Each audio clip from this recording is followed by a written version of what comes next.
My name is Derek Haynes. I'm 37 years old, a senior financial analyst at Westbridge Financial Group, and until 3 months ago, I believed I had a good marriage. I earn $89,000 a year analyzing investment portfolios and market trends. Numbers don't lie. That's what I've always loved about my job. Data tells you the truth, whether you want to hear it or not. People, on the other hand, can be remarkably deceptive. I met Allison Porter 5 years ago at our mutual friend Sarah's birthday party. I was the college roommate who showed up late with a bottle of wine, and Allison was Sarah's coworker's plus one, stunning, confident, laughing at something someone had said across the room. She had this way of tilting her head when she listened, like she was genuinely interested in every word. That night, we talked until the party ended and most people had gone home. The chemistry was immediate and undeniable. She was 30 then, working as a marketing assistant at a boutique advertising firm. I was climbing the corporate ladder, focused but lonely. We balanced each other perfectly, her spontaneity against my careful planning, her creativity against my analytical mind. After a year of dating, I knew she was the one. We married at a beautiful vineyard ceremony 2 hours outside the city. Her parents, Richard and Joan Porter, were gracious hosts who seemed genuinely happy to welcome me into their family.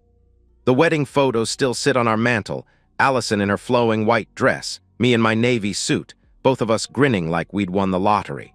Those early years were genuinely good. We weren't just playing house, we were building something real together. We traveled, long weekends in wine country, a 2-week trip to Europe that maxed out our credit cards but created memories I still treasure. We hosted dinner parties in the condo I'd purchased 6 years ago before I even met her. Allison would spend hours planning menus and arranging flowers, transforming our space into something warm and inviting. We talked about children, but always with the phrase, "when the time is right." Allison would stroke my arm and say, "I want us to have more time together first, just us," she would tell me with gentle certainty. I respected that. I loved our freedom, our late-night conversations, our ability to be spontaneous. 2 years into our marriage, Allison made an announcement that seemed completely reasonable at the time. "I'm burned out at work," she said over breakfast one Saturday morning. "The agency is demanding impossible deadlines, my boss is a micromanaging nightmare, and honestly, Derek, I want to focus on us. On making our home a sanctuary," she explained with frustration clear in her voice. I was supportive, we were financially stable. My salary could cover our expenses comfortably, and if she needed a break from the corporate grind, why not? "We're comfortable," I told her, kissing her forehead. "Whatever you need." So Allison quit her job. She threw herself into redecorating our condo with an enthusiasm I found endearing. She joined an upscale gym, Fitness Elite, $200 a month, and started taking yoga classes. She seemed happier, more relaxed. The first change happened about 3 months ago. Allison started greeting me every evening with fresh coffee. Not just any coffee, she'd invested in an expensive espresso machine and would have a perfect cup waiting when I walked through the door. "Thought you could use a pick-me-up after your long day," she'd say, handing me the steaming mug with a smile that seemed genuinely caring. It was a sweet gesture, thoughtful wife behavior, except something strange started happening. Within 20 minutes of drinking Allison's coffee, an overwhelming exhaustion would hit me. Not normal tiredness. This was bone-deep, can't-keep-my-eyes-open fatigue that came on like a freight train. I'd barely make it to the couch before consciousness would slip away completely. I'd wake up hours later, midnight 2 a.m., sometimes 3 a.m., sprawled on the living room furniture with pounding headaches and disorientation that felt almost like a hangover. Allison would be asleep in our bedroom, and I'd stumble there, confused and exhausted. "You're working too hard," she'd say the next morning, concern creasing her features. "Your body is telling you to slow down," she would insist with what seemed like genuine worry. I wanted to believe her. I've handled stress before, college finals, major presentations, market crashes that kept me at the office until midnight for weeks. But I'd never experienced anything like this systematic collapse that seemed to happen only at home, only in the evenings, only after Allison's coffee. But late at night, when I'd finally make it to bed and lie staring at the ceiling while Allison slept peacefully beside me, a single thought would crystallize in the darkness. What if she's doing this on purpose? What? I've spent 12 years analyzing financial data for Westbridge Financial. My job is identifying patterns that others miss, market trends, investment anomalies, the subtle shifts that indicate when something is fundamentally wrong beneath the surface. It's pattern recognition at its most essential level. So when that thought crystallized in my mind, what if she's doing this on purpose? My analytical training kicked in automatically. If something was wrong with my marriage, I needed data, hard evidence, proof that would either confirm my suspicions or put them to rest once and for all. I started documenting everything. I bought a small notebook that I kept locked in my desk drawer at work. Every day I recorded the details. What time I got home, whether Allison offered me coffee, what time I drank it when the exhaustion hit, when I woke up, how I felt the next morning. The pattern that emerged was disturbingly consistent. Coffee offered every single evening. Time consumed always between 8:15 and 8:45 p.m. Unconsciousness onset within 15 to 20 minutes. Wake-up time between midnight and 3 a.m. Physical symptoms, headache, disorientation, cotton mouth. Frequency, 100% correlation. But here's what made the pattern truly damning. The exhaustion only occurred on nights when I drank Allison's coffee. On the rare occasions when I made my own coffee or grabbed a cup at work, nothing happened. When we went out to dinner and I had coffee at restaurants, I remained alert all evening. I started noticing other changes in her behavior. Allison seemed happier lately. She had a glow about her that I initially attributed to her newfound freedom from corporate stress. She'd lost weight, maybe 15 pounds, and was dressing nicer, even when she had no plans to leave the house. She spent more time on her appearance, investing in expensive skincare products and a new wardrobe. When I asked about her day, her answers had become increasingly vague. "Just errands, hit the gym, the usual," she would reply dismissively, but she never offered specifics anymore. Her phone behavior had changed too. It used to sit casually on the counter, sometimes lighting up with text notifications that neither of us thought twice about. Now it was always face down. She'd password-protected everything. When calls came in, she'd step into another room to answer them, speaking in hushed tones. One day, I mentioned casually that I might work from home the following Friday. Allison's reaction was immediate and telling. "No," she exclaimed sharply. The word came out harsher than she'd intended. She caught herself, forcing a smile. "I mean, I have plans, the place will be messy, maybe next week," she backtracked quickly. The panic in her voice was barely concealed. In 5 years together, Allison had never cared about the state of our condo. But the moment that confirmed my worst suspicions happened on a Thursday evening. I'd drunk her coffee and was pretending to be more affected than I actually was, letting my breathing slow and my head drop forward. Through slitted eyes, I watched Allison approach the couch where I sat. She checked my pulse at my wrist, the touch clinical and detached. Then she waved her hand directly in front of my face, watching for any reaction. When I didn't respond, she smiled, not the loving smile of a concerned wife, but something predatory and satisfied. She pulled out her phone and typed a text message. I couldn't see the screen, but I could see her expression as she typed. It was the look of someone who had just confirmed that a plan was proceeding perfectly. I also started noticing financial anomalies. The gym membership was expensive, $200 a month for Fitness Elite. But when I reviewed our credit card statements, I noticed regular charges at the gym's cafe, always mid-morning, always for 2 specialty coffee drinks. Allison didn't drink coffee during the day. Who was she buying that second coffee for? I considered confronting her directly, but my instincts told me I needed more than suspicions and partial evidence. I called Nathan Cross, an old college friend who'd become a successful divorce attorney. "Hypothetically," I said carefully during our lunch meeting, "what would someone need to prove adultery in divorce proceedings?" Nathan studied my face carefully. "This isn't hypothetical, is it?" he asked with concern. I didn't answer directly. "What would they need?" I pressed. "Documentation. Photos, videos, financial records, witness testimony. Something that proves the affair beyond any reasonable doubt," he explained seriously. He leaned forward.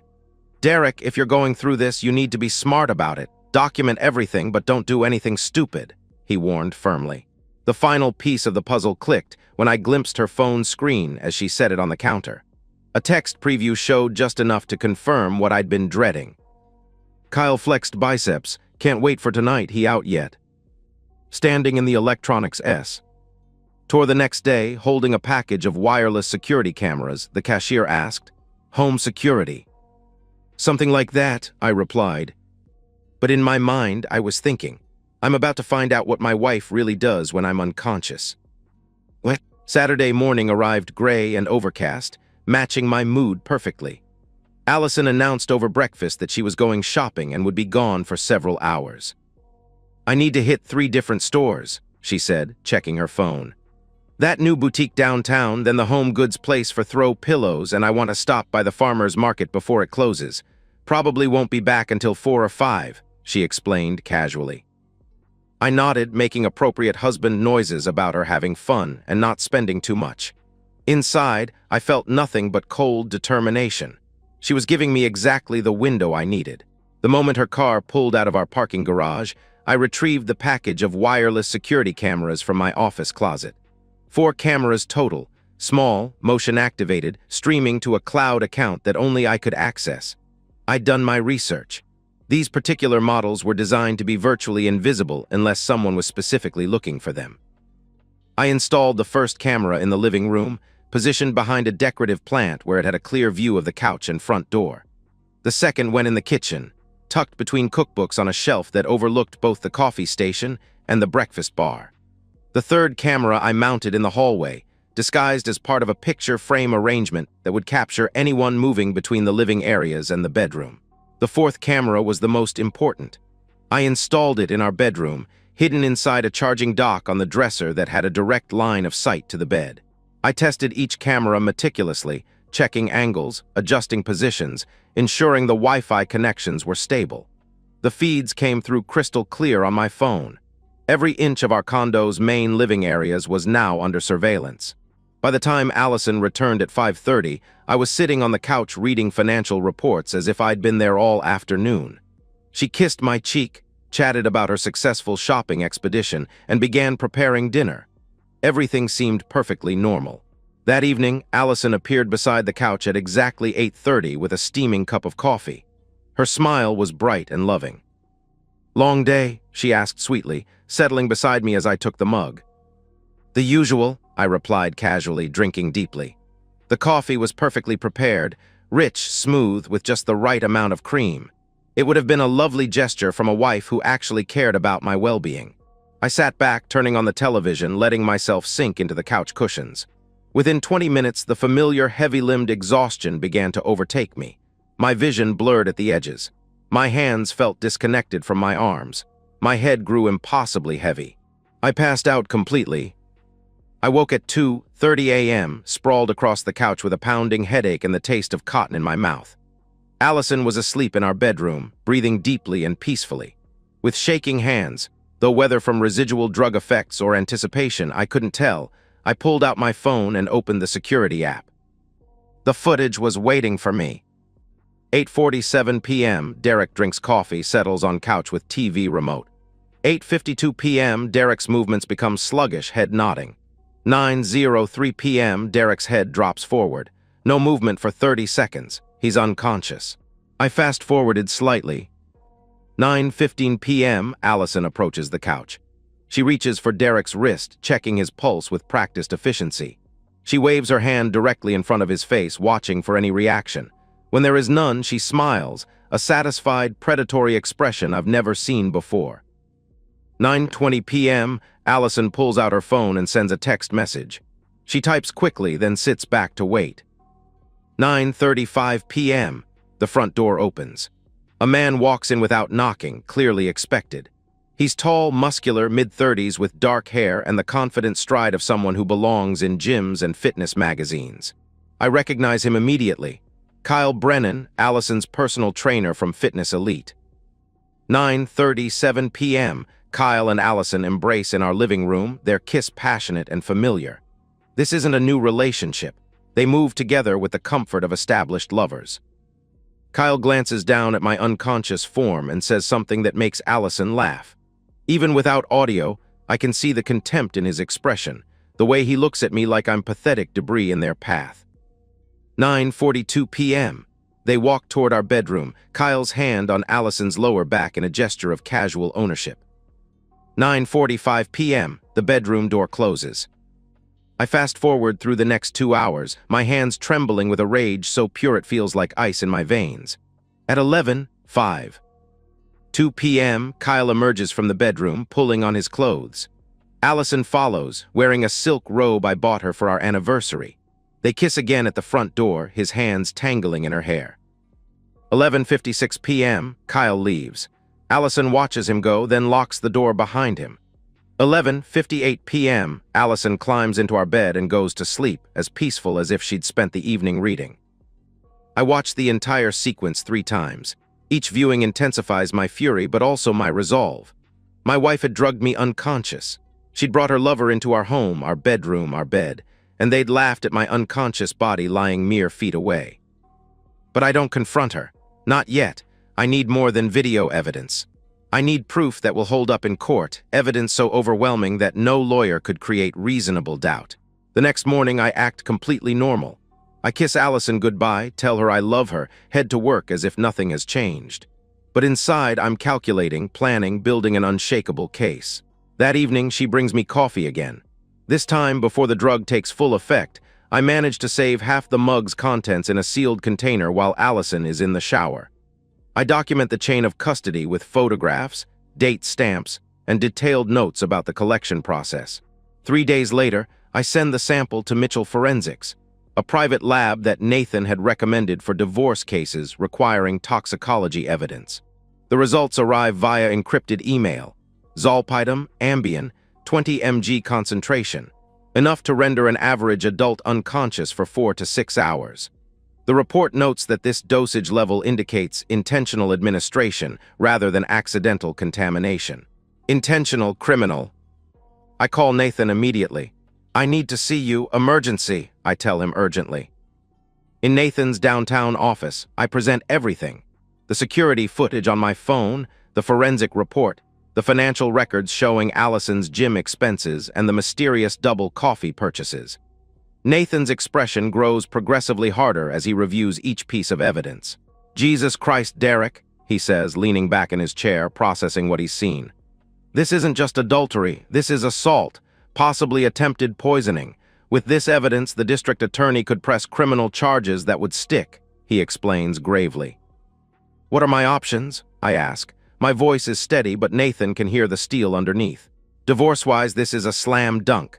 Adultery, drugging, reckless endangerment, she won't see a penny in the settlement. But Derek, you could also pursue criminal charges. Assault, reckless endangerment, illegal drug administration. They're looking at potential jail time, he outlines carefully. I stand up, straightening my suit jacket. I want them destroyed, both of them, I state coldly. Nathan leans forward, studying my expression. What exactly are you planning? He asks with concern. I'm going to catch them in the act one more time, and I'm going to make sure they regret ever touching what was mine, I reply with quiet determination. Nathan's voice carries a note of warning. Derek, don't do anything that could jeopardize the legal case. Don't give them ammunition to use against you, he cautions seriously. I meet his eyes directly.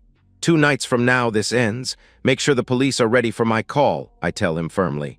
I walk out of his office, leaving Nathan staring after me. I know he's concerned about what I might do, but he doesn't understand. I'm not planning to jeopardize anything. I'm planning to ensure that justice is served with the kind of finality that neither Allison nor Kyle will ever forget. 2 nights later, I arrived home from work at exactly 6:15 p.m., the same time I'd been coming home for the past 5 years.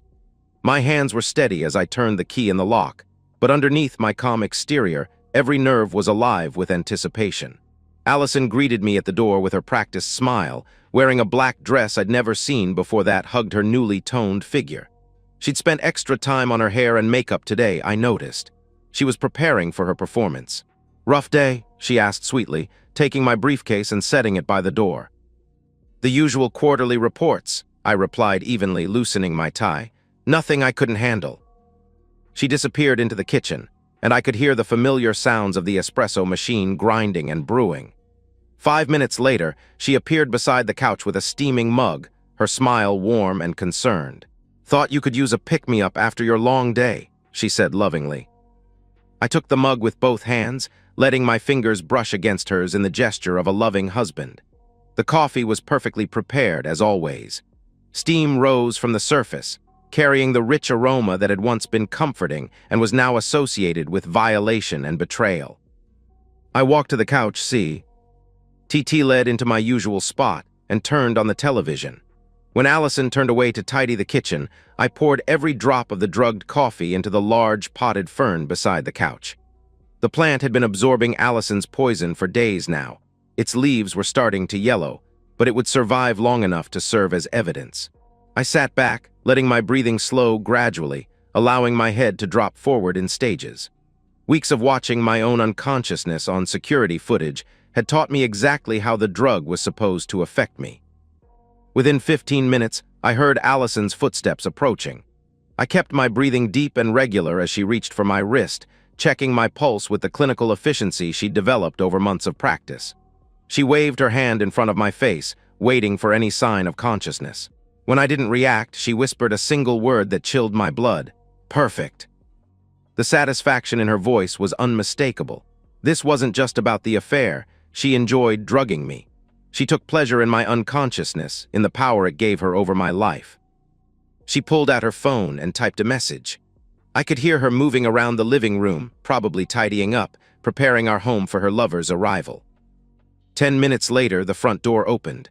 Kyle Brennan walked in without knocking, as comfortable in my home as if he lived there. "He out?" Kyle asked casually, his voice carrying the tone of someone discussing the weather.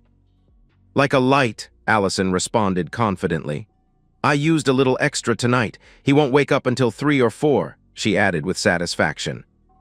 Kyle laughed, a sound filled with contempt and amusement. "Man, you weren't kidding about this guy being pathetic. Look at him just sitting there," he said mockingly. "Tell me about it. Sometimes I wonder what I ever saw in him. He's so predictable, so boring," she replied with cruel dismissal. They were discussing me like I was a piece of furniture.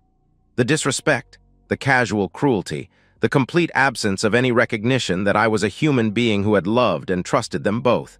It crystallized every ounce of rage I'd been building for weeks into something cold and focused. "Come on," Allison said seductively, her voice dropping to the sultry tone she used to use with me. "We've got time." They kissed 5 feet from where I sat unconscious, their hands roaming each other's bodies with the familiarity of established lovers. Kyle's hands were in her hair on her waist, places that had once been mine alone to touch. They headed toward the bedroom, Allison's laughter echoing down the hallway. Kyle said something else that I couldn't make out, but their combined laughter felt like acid on every nerve ending. I counted to 30, then stood. My movements were silent and deliberate. I walked through our kitchen to the door leading to the attached garage. My hands didn't shake as I retrieved the Louisville Slugger baseball bat I'd bought 3 years ago after a rash of break-ins in our neighborhood. 34 inches of solid ash wood. I'd told myself it was for home security. Tonight it would serve exactly that purpose. I walked back through the house, past the living room where I'd been drugged, down the hallway where family photos showed happier times that I now knew were illusions. The bedroom door was open about 6 inches. I could hear them inside. Allison's voice, Kyle's deeper tones, the sounds of betrayal happening in my bed, in my home, in the life I'd built. I pushed the door wide open. They were on the bed, Kyle on top of Allison, both naked, both completely absorbed in their betrayal. The sheets were the ones I'd bought for our anniversary. The pillows were where I laid my head every night. They froze when they saw me standing in the doorway. Neither of them screamed immediately. There was a moment of pure, crystalline silence where the reality of their situation hit them like ice water. Kyle's eyes went wide. Allison's mouth opened, but no sound came out. I didn't say a word. There was nothing to discuss. I swung the bat. Crack. The sound of ash wood connecting with Kyle's ribs was sharp and final. The impact reverberated up through the bat into my hands, a sensation I felt in my bones. Kyle screamed, a high-pitched sound of shock and agony, and rolled off Allison, hitting the floor beside the bed. "Derek, stop!" Allison screamed in pure panic, but I was beyond hearing her. I swung again, this time hitting Kyle's left leg just above the knee. The crack of breaking bone was audible throughout the room. His femur snapped with a sound like a tree branch breaking in a storm. Kyle was sobbing now, trying to crawl away from me, one leg dragging uselessly behind him. Blood was coming from his mouth where broken ribs had likely punctured something internal. "Please, stop, please, I'm sorry," he begged desperately. Sorry, as if apologies could undo months of betrayal, of drugging, laughing at my unconscious body, while they violated my home and my marriage. I grabbed Kyle by the arm and dragged him, naked, broken, bleeding, down the hallway toward the front door. His screams echoed off the walls, probably audible to our neighbors, but I didn't care. Let them hear. Let them know what happens to men who think they can destroy other men's lives without consequences. Kyle left a trail of blood on our hardwood floors as I dragged him. When we reached the door, I opened it wide, revealing the well-lit hallway of our upscale condominium complex. "If you're not gone in 60 seconds, I said quietly, "I'll kill you." I meant it. Kyle could hear that I meant it. He crawled out into the hallway, naked and broken, sobbing and bleeding, trying to pull himself toward the elevator with one functioning leg. I watched him for a moment, then slammed the door and locked it. When I turned around, Allison was standing at the end of the hallway, clutching a bedsheet around herself, tears streaming down her face. "Derek, please," she whispered desperately. "I'm sorry, it was a mistake. I made a terrible mistake. Please don't," she begged. I walked toward her. She backed away, but there was nowhere to go. "Derek, I love you. I've always loved you. This thing with Kyle, it didn't mean anything. It was just... I was confused. I was lonely," she pleaded frantically. I grabbed her by the hair and dragged her toward the door. Her feet scrambled for purchase on the floor, the sheet falling away, her screams filling our home. "Derek, no, you can't do this. I live here. This is my home too," she screamed in protest. I opened the front door and shoved her out into the hallway where Kyle's blood was still wet on the carpet. I threw her clothes after her, the black dress, her underwear, her shoes, everything landing in a pile beside her naked, sobbing form. "Don't come back," I said firmly. I slammed the door and engaged every lock, deadbolt, chain, door alarm. The silence that followed was the most peaceful sound I'd heard in months. Allison pounded on the door, screaming, begging, threatening to call the police. I sat on the couch, the same couch where she'd drugged me dozens of times, and called Nathan. "It's done," I said when he answered. "I have everything on camera. I'm pressing charges." Nathan's voice was tight with concern. "Derek, what did you do?" he asked anxiously. "I defended my home against trespassers. Everything is documented. Call the police. Tell them I have video evidence of assault, drug administration, and criminal trespass. Tell them the perpetrators are likely in need of medical attention," I explained calmly. I ended the call and immediately uploaded the evening's security footage to the cloud servers Nathan had arranged. Every moment was captured in high definition. Allison checking my pulse, Kyle entering without permission, their casual discussion of drugging me, and my entirely justified response to finding criminals in my home. The police arrived 20 minutes later.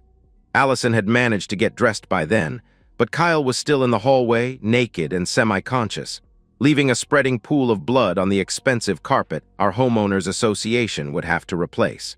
Officer Maria Santos took my statement while paramedics worked on Kyle. I showed her the security footage on my phone, the forensic report proving I'd been systematically drugged, and the financial records documenting months of deception. "Mr. Haynes," she said after reviewing everything, "you understand you could be charged with assault?" she asked seriously. "Officer Santos," I replied calmly, "I found 2 criminals in my home after being drugged unconscious. One of them was trespassing, the other was systematically poisoning me.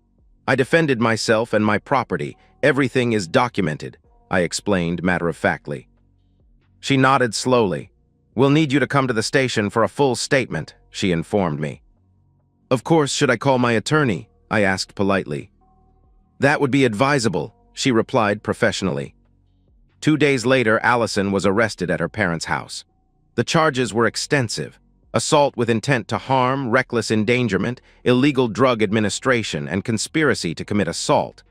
The evidence was overwhelming, the forensic reports conclusive, the video footage undeniable. Kyle was arrested at the hospital where he was recovering from emergency surgery to repair his shattered leg and internal bleeding from broken ribs. His charges included criminal trespass, conspiracy to commit assault, and accessory to drug administration. His personal training career was over. His athletic activities were finished. He would walk with a permanent limp for the rest of his life. The district attorney offered them both plea deals to avoid the expense and publicity of a trial. Allison accepted 3 years in state prison. Kyle took 18 months, though his medical expenses would bankrupt IM long before his sentence was complete. I filed for divorce immediately. With Allison's criminal conviction and documented adultery, the proceedings were straightforward. I kept everything: the condo, our savings, all marital assets. Allison was left with nothing but a prison sentence and a criminal record that would follow her forever. Richard and Joan Porter called me the week after Allison's sentencing.